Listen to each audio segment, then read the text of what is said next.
So we're going to spend the next 30 minutes having a nice discussion in here. I'm really happy with the turnout. This, as most people realize, this is kind of what they would call the vendor stage. As you obviously realize, I'm not a vendor. I'm a solution specialist in cybersecurity and industrial automation and control, and I'll be sharing the stage, of course, with Ms. Miriam from Phoenix Contact, who allowed me the opportunity to share some insight of what's been going on for probably, that was a good save. Probably what's been going on since the world really woke up to this in about 2010.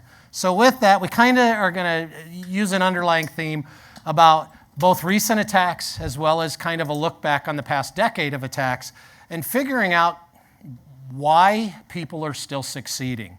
Why are these attacks still able to progress? And now the big buzz is pipe dream. And we'll obviously talk a little bit about pipe dream because there's a lot of hype being put against something that there should be no real reason to be afraid and to be overly concerned, assuming you've done basic steps. And we'll talk a little bit about that. So I'm glad that Dale was able to kind of shift things because there was a lot of last minute changes that were taking place. So again, slides are available, which is kind of a nice new addition with S4 that Dale was able to do using that new, whatever it's called, Wowya. What is it? Wahoo. So that's a pretty slick app. So the presentations are there. But presentations for me, for those, and I'm really happy to see a lot of my old friends and colleagues and supporters here, as well as a lot of new people. It was good to be able to get a feel for you all by looking at the attendees coming in. So I want to set the stage, and this architecture for people that have known me and work with me has been a staple architecture for introducing, teaching, and reinforcing cybersecurity for industrial networks. And the reason is that there's a lot that can be done with this architecture. And those that also know me know I'm very outspoken on people that oversimplify ICS architectures. You know, they'll show a network with one HMI and one PLC. Well, that's crap, and we all know it. And these architectures really consist of dozens or hundreds of controllers and dozens of HMIs, redundancy across the bottom, across the top, across the networks, everywhere. So it's important to teach concepts using some reference model that provides some reality to how architectures are built out. And another thing about this architecture, it's actually is presented based on fact. When I've done this in more of a closed environment where we learn some of the hooks and handles about it, people say, did you take this from our architecture? Because what I use this for is to teach a lot of concepts around not only the concept of cybersecurity, but resilience. So the buzzword of the day for me, if you looked at what was going on the app, is resilience. If you designed resilient architectures last year, all of this hype is completely worthless. You will ride through it easily.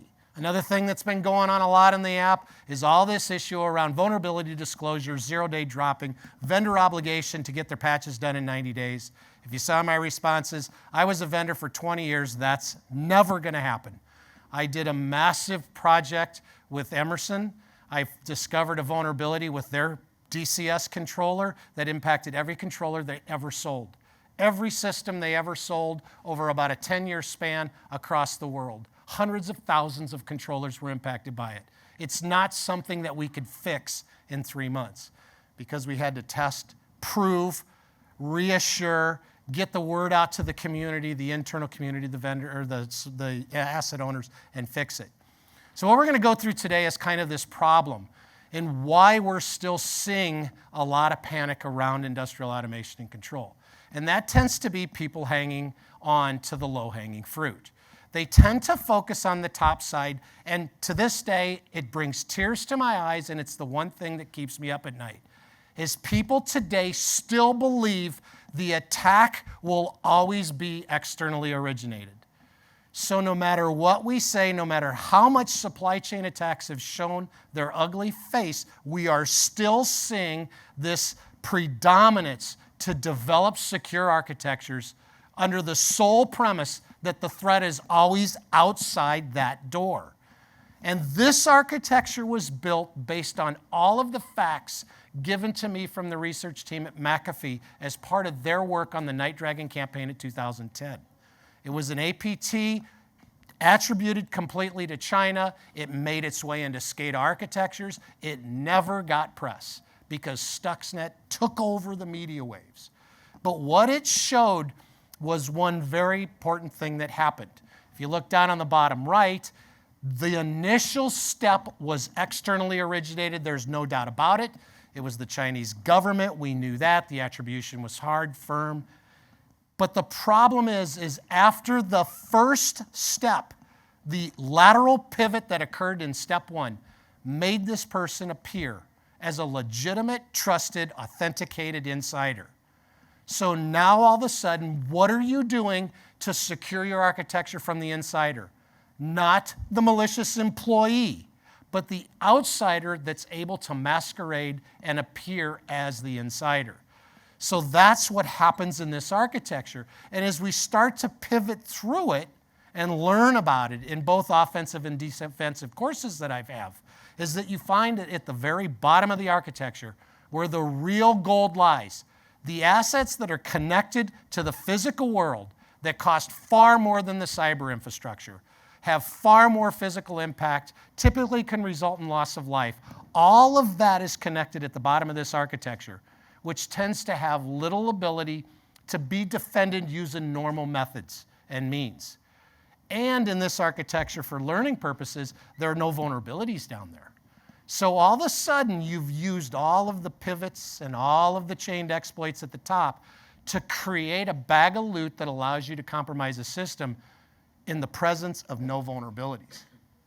So the way that we do that is through a concept of understanding resilience and learning how to secure architectures from obvious things that should never happen, and move away from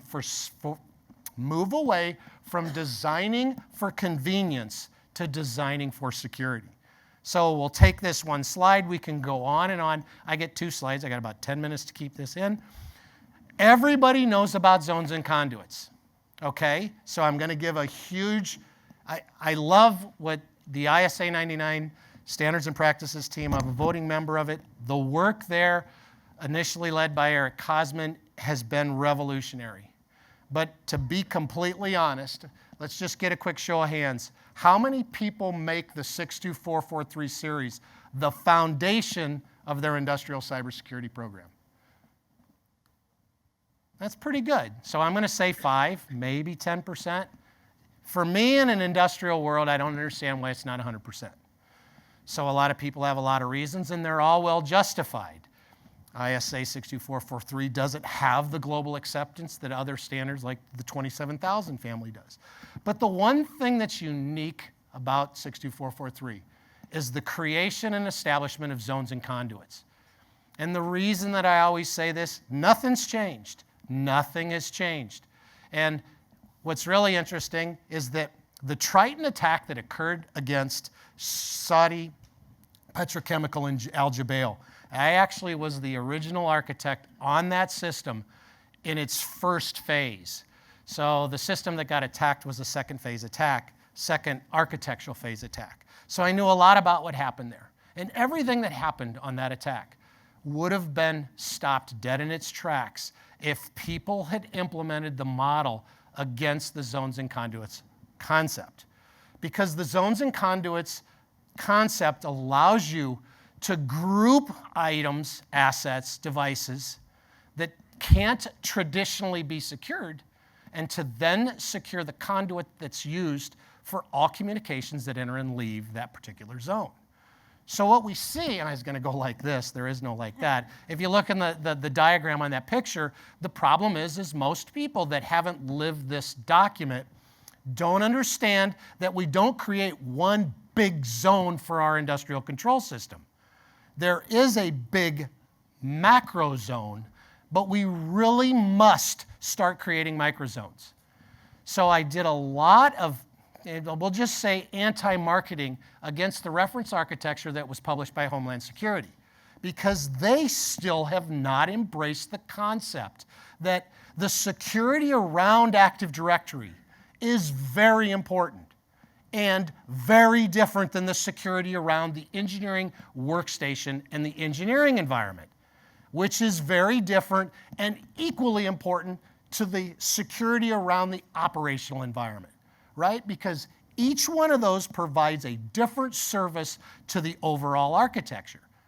And the compromise of any one of those could lead to the subsequent consequences associated with any and all others. So it becomes a real big challenge to understand why are we not creating subzones. And those subzones should be based on unique risk. ISA 62443, IEC I should say to be properly correct, does a very good job at making risk the cornerstone of the establishment of zones. That risk can be through a lot of things, like implementing control on secure or insecure by design controllers. I hate that word, you guys know that. Hate that word insecure by design because insecure is relative to time. We thought Windows NT was the greatest thing in the world when we made the move to Windows in the 90s. It was the most secure operating system ever developed. Today we laugh, it's a joke. So no matter what we do, and we got some people here from Bedrock Automation that make the most secure controller that's ever been developed. We hope that it will be that way 20 years from now, but who's to say it will? So I'm not a big fan of this insecure by design. We need to learn how to secure things with what we have today in a resilient mindset. So as I kind of move to this last slide, in comes this concept of what's being coined micro-segmentation. So what you see in here is the creation of subzones or microzones that allow you to implement granular control that in every one of the common and well-publicized breaches, it would stop them dead in their tracks because it limits the ability of services based on the individual asset's role. So for instance, it's hard to see in here, there's bigger, I brought bigger pictures of this reference architecture. If you take a look at something like Active Directory should never initiate comms with an asset. Never. It's there to handle authentication type services. Now, I am talking about the domain services role within Active Directory. There's dozens of roles, so we'll focus on the key one. Domain services. Even a server that's running file services. File servers don't start sessions with clients to start sending things to them automatically. So you start to look at this. The number one gold mine in any hacker's playbook is to go after Active Directory. You do that so that once you have all these credentials, you can start to move elsewhere. Well, what if you can't move elsewhere? That's where this starts to come into play, and to this whole concept around establishing these micro-segmented subzones, which you can then strictly enforce communication. For instance, engineering workstation, no comms should ever be allowed to start outside of an engineering workstation. Now, you can never say never, but in almost all cases on an operational system, not a dev system, but an ops system, the engineering workstation is the originator, not the receiver. So when you start to look at this, okay, you exploit an engineering workstation, but the ability to exfiltrate or laterally move becomes very difficult because of the micro-segmentation that's in place and the enforcement that's placed on the conduits associated with only a subset of the authorized assets. So what if an engineering workstation allowed no inbound access? You would start to say, wow, it kind of makes that device appear hidden to a lot of adversaries that could jump on the network. So with that, of course, we're going to talk more about this at the cabanas, but now I got to sit down and shut up. That was my 10 minutes. Continuing with what Joel was saying is we are focusing on micro-segmentation here. And, you know, the base of zones and conduits that he just talked about, it's great, and we can see it on the image, but then we're not talking about flow of communication, right? Do you know the flow of communication that is going through your operational site, right? Do you know exactly where the operator station is talking to? Is it supposed to talk to that? Is it supposed to move vertically, or is it supposed to move laterally, right? So all of that flow of communication is what gives us pretty much the resiliency, or knowing that flow of information is what gives us the resiliency within the network if we secure those systems. So this is a slide where pretty much we're used to this, right? We know that north-south communications are supposed to happen. This is where OT cybersecurity pretty much started. We needed, or C-level suite people needed the data that we were producing down, right, at that bottom level. How much are we producing? We need to figure it out because we need to forecast how much we're going to charge, whatever that process it is. So that connection needed to happen, and IT just plugged pretty much in. This is where air gap got lost. So this is the data flowing, right? We know there is supposed to be production data moving from the bottom, going up, because they need this information. Now, is there a reason, is there a need from communication flow the other way back? Is there any reason IT or any other device up top of that network, on the office network, on this big graph, needs to flow down? I really don't think so, right? The data that is on the bottom can still flow up. Security data can still flow up to some type of SIEM or some type of SOC, or maybe host something at the middle. But you still need to protect down at the bottom. But now we're focusing more on the lateral east-west communication flows, right? And this is where the micro-segmentation starts happening. If you think about it, I want you all have an IT department, you all have services. Are they using firewalls? Are they doing micro-segmentations within their own networks? Of course they are. That's still a thing to protect networks. We need to be applying the same things within operational sites. They know the flow of communication. They know how to micro-segment their networks. We need to be applying the same concepts. But the way I like to do it, or the way I like to translate it to people, is there are some policies that they do, but we have to implement it the way we know operations work, right? We cannot just implement the firewall down there because it might interrupt that process. That's why information is really important. So obviously, we all know the concept of a firewall. It's nothing more than a police traffic device that sits within a network, understands or sits on the network, reads the flow of traffic, and depending on the certain rules that it's following, it's like you're allowed to go through, you're not allowed to go through. That's as simple as it goes. There could be static or dynamically configured, they could be user configured, or they could be smart as well. There are nowadays technology that the firewall can actually save some steps for you to be able to configure that communication flow. Now, the traditional steps, and if you have not configured a firewall, if you do not have the IT experience to be able to do this, they're not really pretty straightforward, right? Most of the time, you need some type of tap device or port mirroring on a switch to be able to gather the data traffic, right? You have to gather the data. The second step is you have to analyze the data. It's understanding what's the IP address coming from, what's the IP address going through, and understanding what IP address is. It could be a PLC, a user workstation. It could be maybe the SIEM or the SOC logs going through the security room. All of that is very important to understand, not just the IP address. And that's how you start mapping flow of data, right? We all know a famous Wireshark, everybody probably knows here, but that's a screenshot of like a data packets or port mirror image of a couple data flows that I gather. After that, obviously, you grab that data, analyze it, as I just mentioned. You can go, obviously, packet by packet. This is this is an exercise that you're going to sit down and do. You can filter out or create firewall rules that filter out MAC address, source and destination MAC address, depending on the network.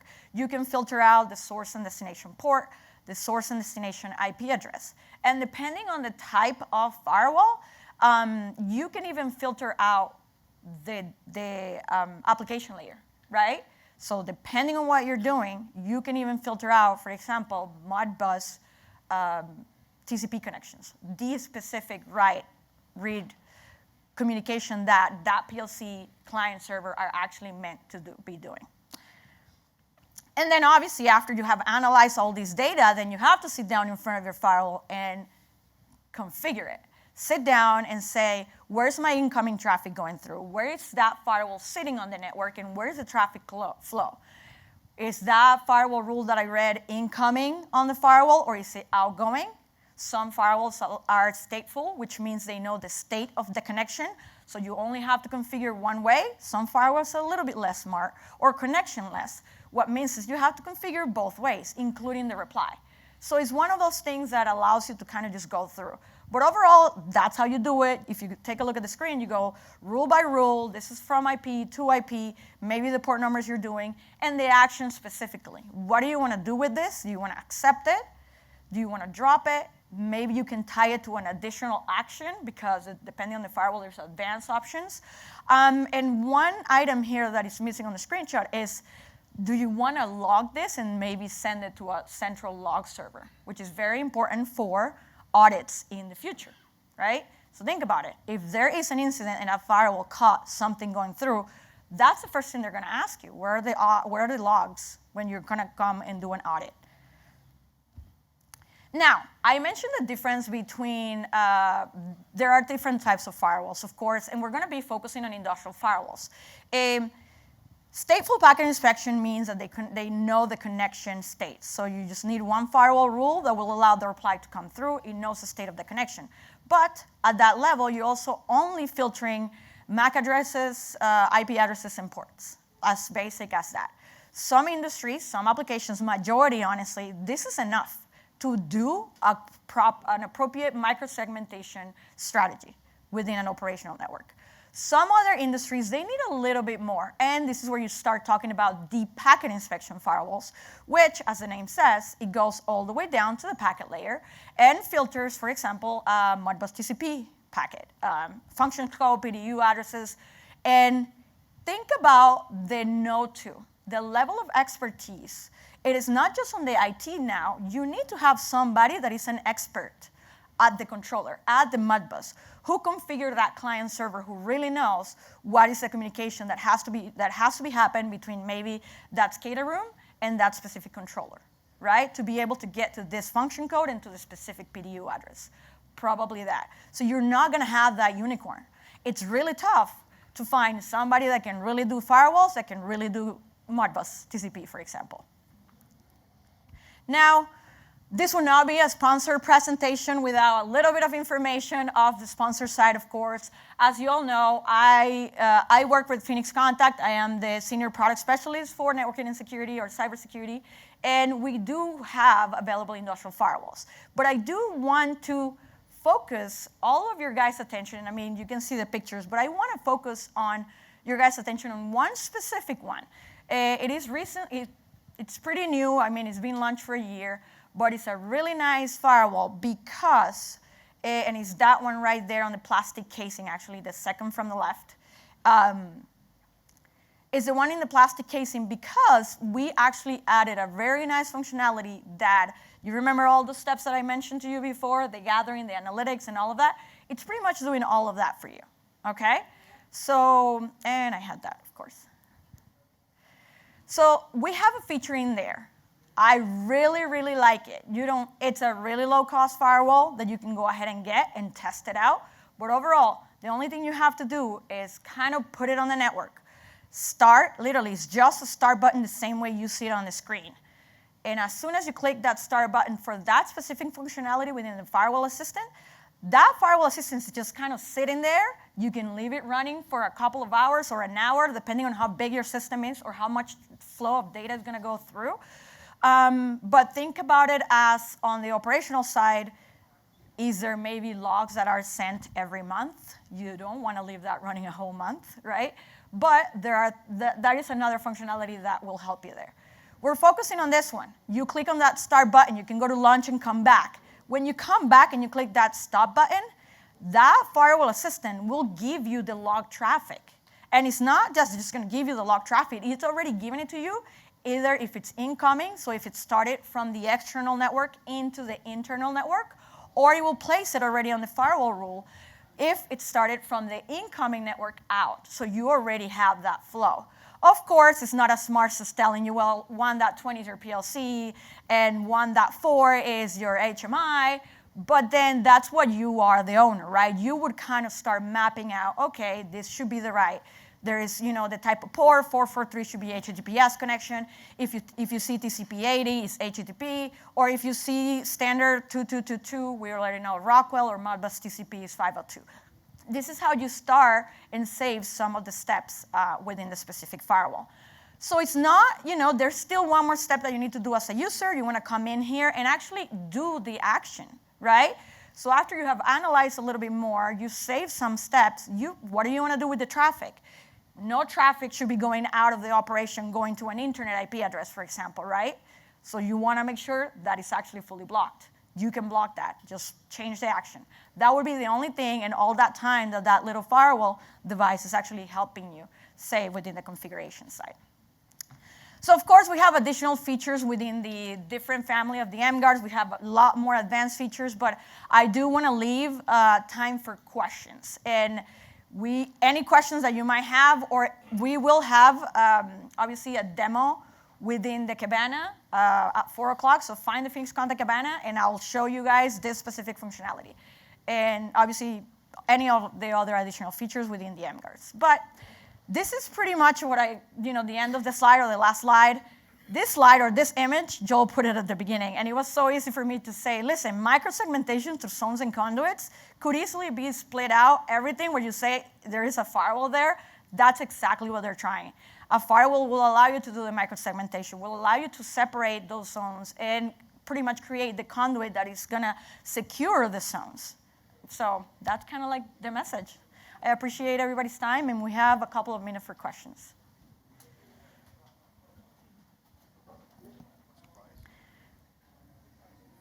Price. We have a mic on the back. What's the price? There is different ranges of prices, and I'll be more than happy to get it to you on the Cabana. But the little 1100 doesn't go over $700. See, so I was saying how we stop these campaigns dead in their tracks. This particular solution, so I was one of the researchers on Dragonfly Havocs, and watching how that thing initiated, provoked, and started moving around, all I did was deploy this right away, boom, done.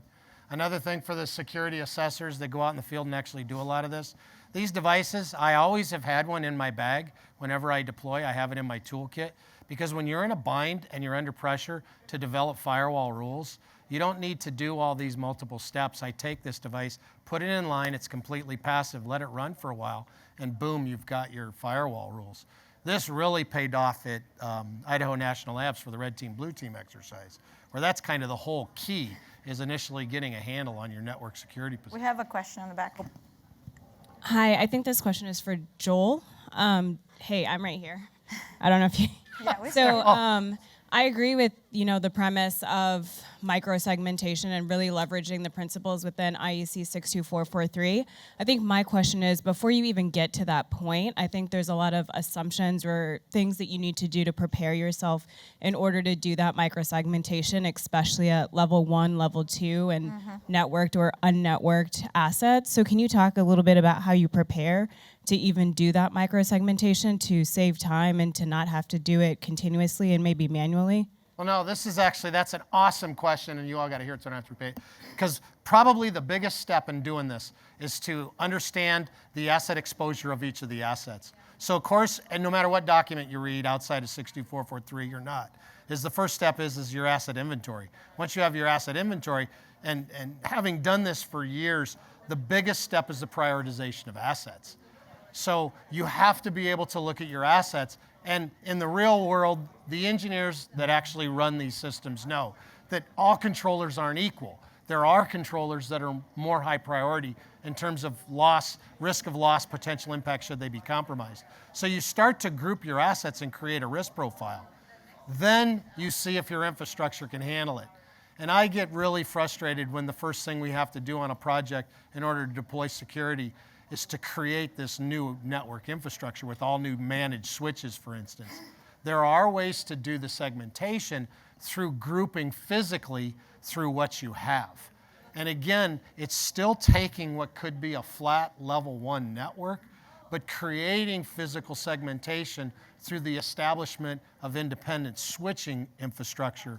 So not converging everything on a 48-port switch, but busting that 48-port switch possibly into groups of 8, where you can then do that segmentation on the connection or the uplink associated with the 8-port switch, rather than trying to manage that beast around a stack of 1, 2, 3, 4 48-port switches. Does that help? It does. Thank you. So our time's up. Obviously, with 30 minutes, you can't do a lot, but we sure encourage you to come over to the cabanas in a couple hours. And lots of pictures, lots of discussion, demonstrations, and lots of talk points. So again, I really appreciate it. Thank you, guys. Thank you for coming.